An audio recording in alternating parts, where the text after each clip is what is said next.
Good morning, everyone, and thank you for joining today's IC Real-Time webinar. In today's webinar, we'll be discussing IVS. If you guys don't know, IVS is IC Real-Time's Intelligent Video Surveillance, and it is pretty much an expansion on motion detection. Uh, if you guys aren't aware, motion detection, when in terms of IP cameras and analog cameras, is changes in pixelation. So, with those changes in pixelation, you have the ability to have a lot of what we call false positives, where you are seeing things such as a leaf blowing or the sun going across your image, and getting false positives on motion detection transmissions when you don't really want them to. So with IVS, this allows you to create tripwires and intrusion zones to be able to minimize those false positives and get a much more sure capture of an incident that you want to see occurring at any given time. So when we first created our IVS functionality, they came in two different functions. The first being a tripwire. So as you see here, I have a scene of a parking lot with an entrance here. And if I wanted to cover that entrance and monitor if anybody comes in and out of that parking lot, I could simply create a tripwire. So what I'll do here is I'll hit this plus sign indicating that I want to create a IVS rule. Now, as you see here, I have a drop-down box which allows me to select many different IVS rules that I have available to me. So first we'll discuss tripwire, and once we select tripwire, I'll be able to draw a rule here. And from left to right, I'll simply create a tripwire and right-click to complete that drawing. So now I have a tripwire here monitoring this entrance of this parking lot.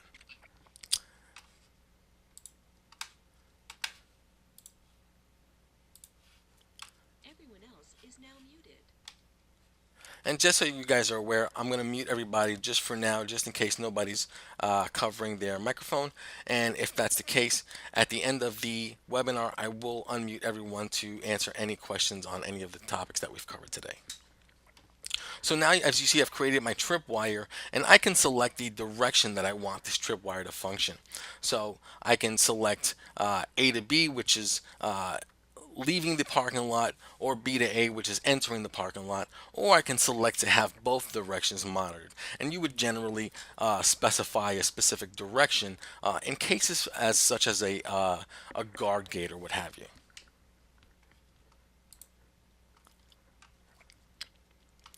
So the second function that we created in terms of our IVS functionality was intrusion zones. Now, intrusion zones allow you to monitor an entire area as opposed to just an entrance or an exit. So with an intrusion zone, using the draw function, I can cover this specific area.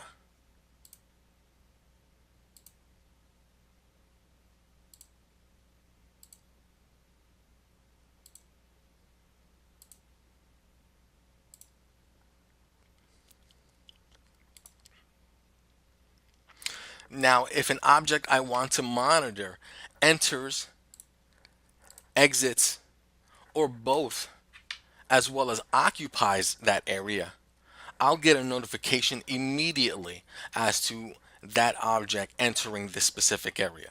So as you can see, it's a wide area of coverage that I can create here while eliminating the other areas that I don't want to monitor without using the primitive aspect of image masking along with the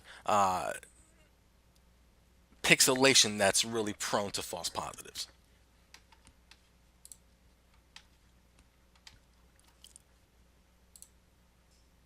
So once we created tripwire and intrusion zones, we decided to expand on that functionality. So that's when we created other functions such as abandoned object and missing object.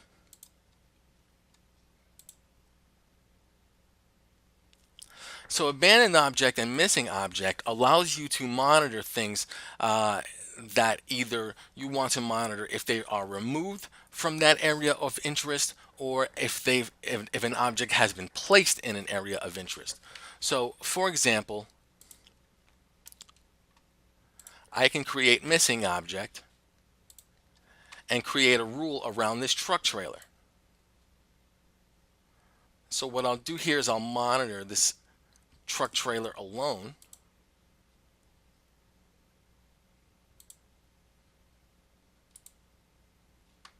So now I have this truck trailer monitored in its entirety. And if this truck trailer is removed from this zone, I have a keep time here of 10 seconds. I can modify this for 60 seconds or 120 seconds, so on and so forth. And if this truck trailer is removed from this area after a specific amount of time, I'm notified that this has been removed from this intrusion zone.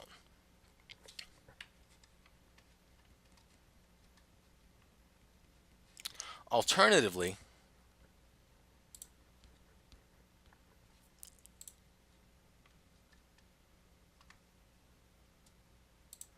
I can create an abandoned object rule. And with abandoned object, if I have an issue with here, such as dumping for trash or something like that, I can create this abandoned object zone. And in this abandoned object zone, I can create another keep time. So if anything is placed in this area that was not here when I created this zone, I'll get a notification after a certain amount of time that something is occupying this area.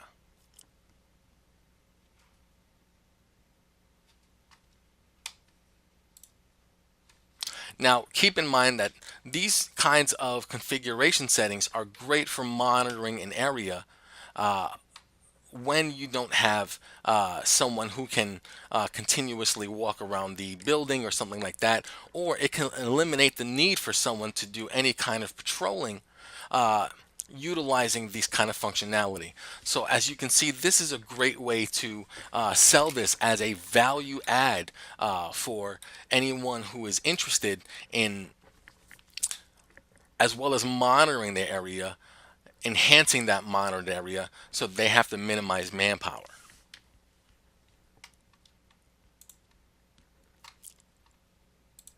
So keep in mind you also have alternative functions that you can utilize, such as parking detection.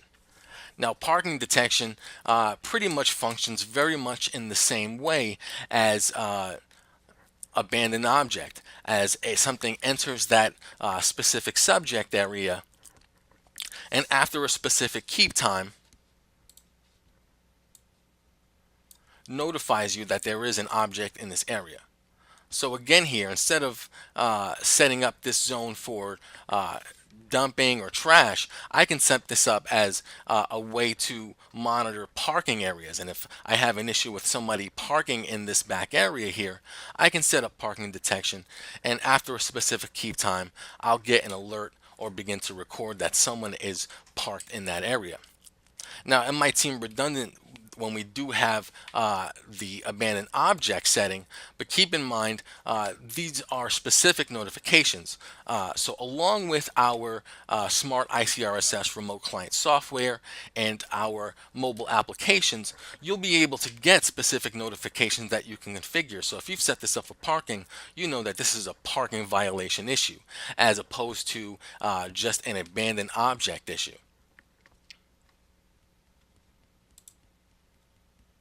And you'll see that again here, such as loitering detection. So the reason these are important is because in a specific scene,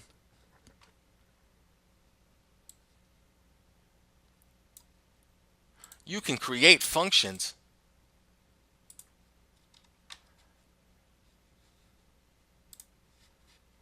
for different scenarios. So in that area, I just created a loitering detection because I have an issue with people standing around that area and occupying it. I never really have an issue with parking. But in this next scene, I can also create my parking detection here, because this is where I have my issue with people parking in my location.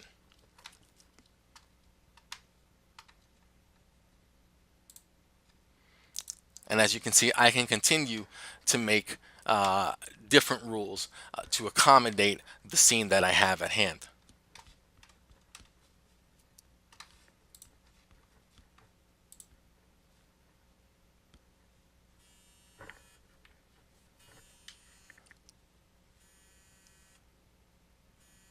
So what I'll do now is I'll unmute everyone's microphone. And does anybody have any questions so far on any of the topics that we've covered?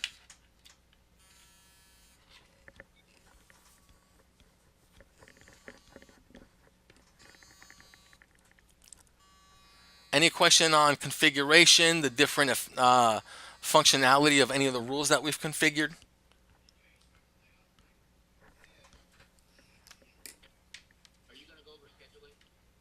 Yes, so I can show you guys right here. So any of these functions that we configure here does have a working period. So as you'll see here, the working period is configured very much in the same way as any of the scheduling for storage and what have you. You'll simply come to setup,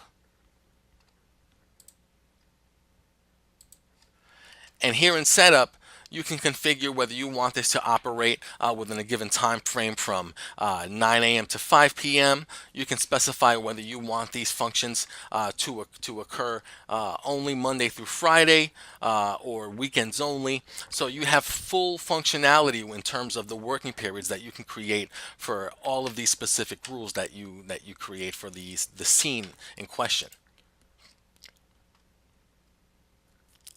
You also have the ability here to configure alarm tracking. So when using this in conjunction with a PTZ,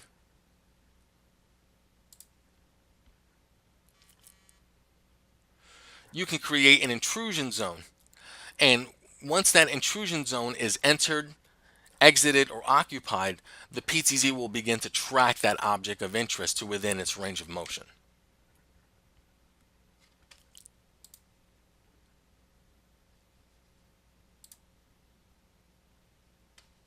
So as you can see here, you also have functionality such as crowd gathering estimations. So this is when you want to use this function to monitor crowd densities in a given scene.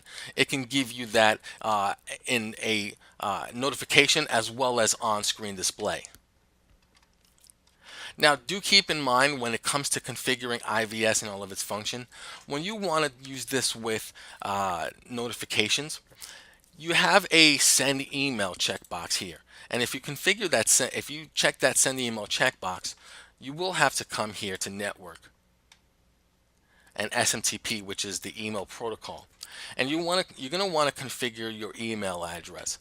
And you're going to set up either your client's email address or one of your own as the sender email address. And they'll enter in the email address, the password for that email address, as well as the same email address as the sender.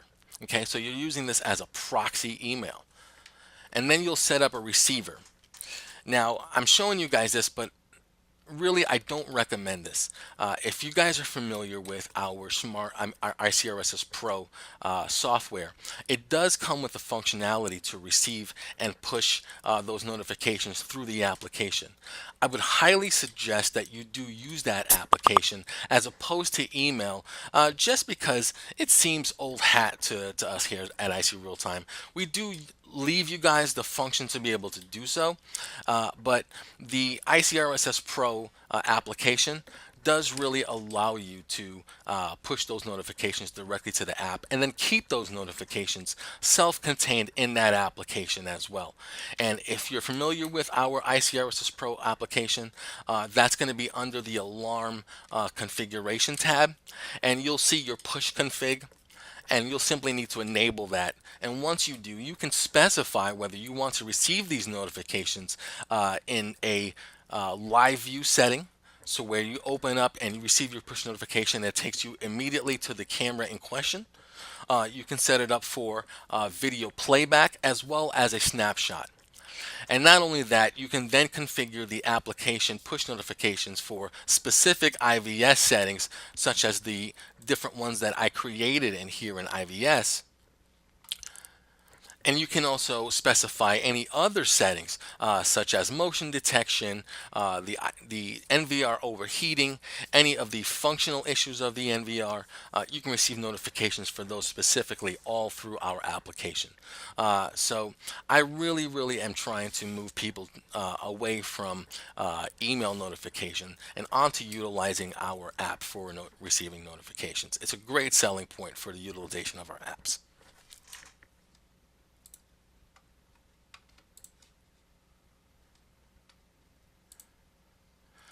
So I wanted to. I'm sorry. Say again. So you do have from our, and let me see if I can open one of our NVRs for you. So when you configure through our NVR, you do have the ability to trigger other cameras to track a specific preset. So if you notice here, these are the different presets that I do have enabled here.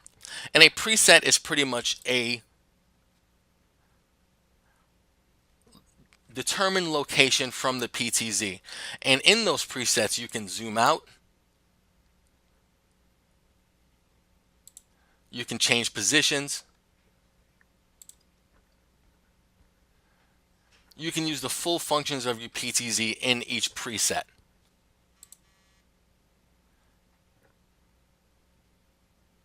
So in those presets, once I have those presets created, I can then utilize them. That's what I'm using here in the IVS functionality of this PTZ camera.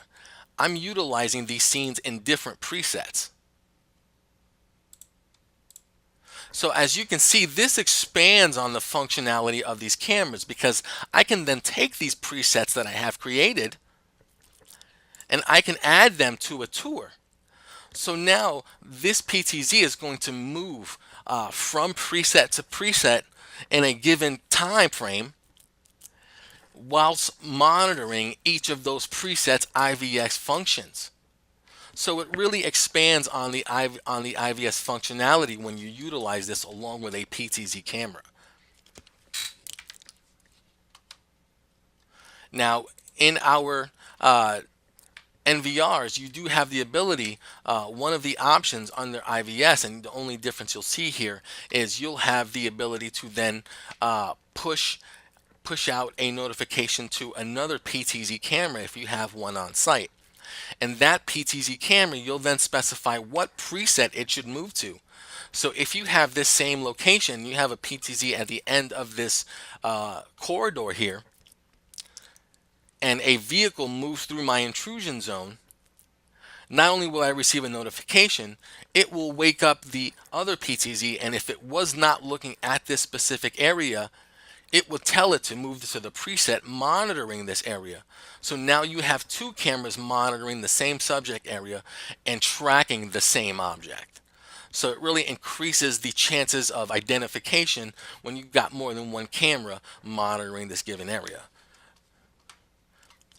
If you don't mind, stand by for one moment and I'll see if I can bring up one of our NVRs with that function.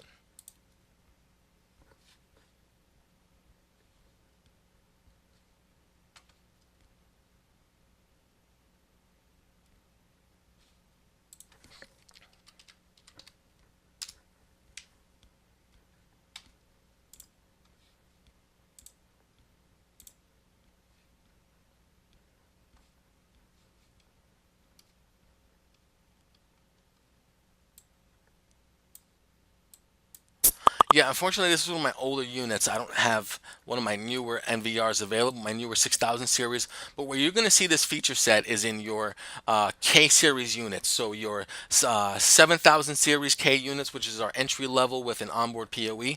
You'll also see this with our 6000 series units, so our 6064 and our 6032, as well as our 8000 series, such as our 8128 and 8256K units. You'll have the ability to push those notifications to another camera to move that camera to another preset.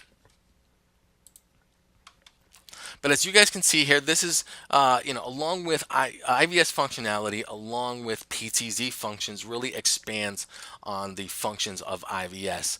They work fantastically with your traditional fixed cameras, but they really expand when it comes to PTZs. Now, one thing to keep in mind that I wanted to show you guys was the mounting height of this camera when utilizing it with an intrusion zone. With intrusion zones, along with trip wires here, you really want to be able to view that trip wire from an ideal height. So imagine, if you will, if you're standing at street level and you have a line drawn where I've drawn that line, you're not going to be able to make out that line as well as if you were standing at the height that this camera is mounted at, looking down towards that tripwire. So when it comes to external functions such as tripwire, intrusion zone, parking, monitoring, things like that, you want to keep in mind that you mount these cameras at about 20 feet. 15 to 30 feet is a really ideal mounting range for these cameras.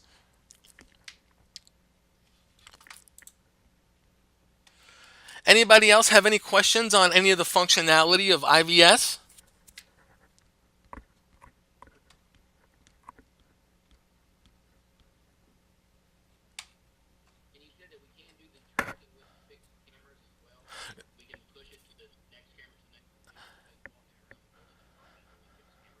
Yes, so you have two ways of configuring that functionality. So the first is the aforementioned NVR function, and you're going to see that with our NVRs with 2017 firmware and above. The second method in which you can do that is your relay outputs. So all of our IP cameras that have IVS functionality do have relay outs, and you can set up your relay outputs to trigger your relay inputs on your alternate cameras to wake up and have those cameras start occupying that area. Now, it's not as useful with a fixed camera because a fixed camera is always recording, and it's recording in one position since it's a fixed camera. Really, where you start to expand this functionality is with PTZ cameras, because then you can assign that PTZ camera to move to a specific preset like we have here. So that's really where you want that functionality to expand. If I had a camera on the back of this building and that fixed camera had a IVS function, and that fixed camera then told this PTZ to move from between buildings where you're monitoring to mic test, where it has, where an IVS function has been triggered on that fixed camera. That's where you begin to see the expanded functionality of the IVS functions.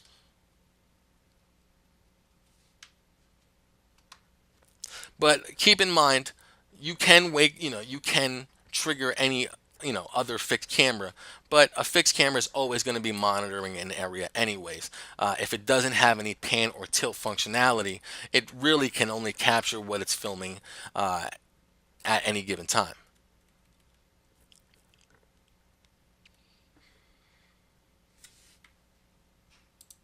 Anyone else have any other questions on configuration of IVS functions?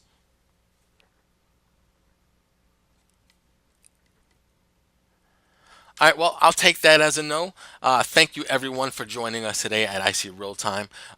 Please, if you have any questions, you can reach out to me at my email address. That's michaelc at icrealtime.com, Michael at icrealtime.com. Thank you, everyone, for joining us today again, and have a great weekend. Take care.